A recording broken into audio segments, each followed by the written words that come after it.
বাড়িতে অতিথিরা আসলেই কিন্তু আমরা টেনশনে পড়ে যাই যে কী বানিয়ে খাওয়াবো। তো এখন কিন্তু টেনশন নেওয়ার কোনো দরকার নেই। তো তার জন্য প্রথমেই দেখো খুব কম সময়ের একদম অল্প জিনিস দিয়ে তৈরি হয়ে যাচ্ছে আমার ক্রিসপি পটেটো পকোড়া, যেটা কিন্তু সবার ভালো লাগবেই। তো তার জন্য প্রথমেই 5 থেকে 6টা আলু আমি কেটে ঝিরিঝিরি করে কুচিয়ে নিয়েছি বটির সাহায্যে। তো 6 থেকে 7 বার ধুয়ে সমস্ত স্টার্চও বের করে নিয়েছি আলু। এবার এর মধ্যে পরিমাণ মতো দিচ্ছি লবণ 1/2 চামচের মতো, গোলমরিচের গুঁড়ো 1/2 চামচের মতো, লঙ্কার গুঁড়ো আর দিচ্ছি 5 থেকে 6 চামচের মতো ময়দা। যতক্ষণ না আলুটা এরকম বাইন্ডিং হচ্ছে ততক্ষণ সুন্দর করে মেখে নেব। তো গরম তেলের মধ্যে পকোড়ার শেপ দিয়ে ছোট্ট ছোট্ট করে আমি এইভাবে লাল হওয়া অবধি ভেজে নেব।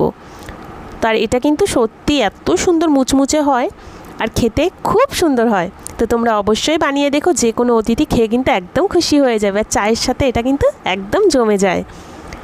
তো দেরি না করে পটাপট বানিয়ে একবার ট্রাই করে দেখো, আশা করছি তোমাদের খুব ভালো লাগবে।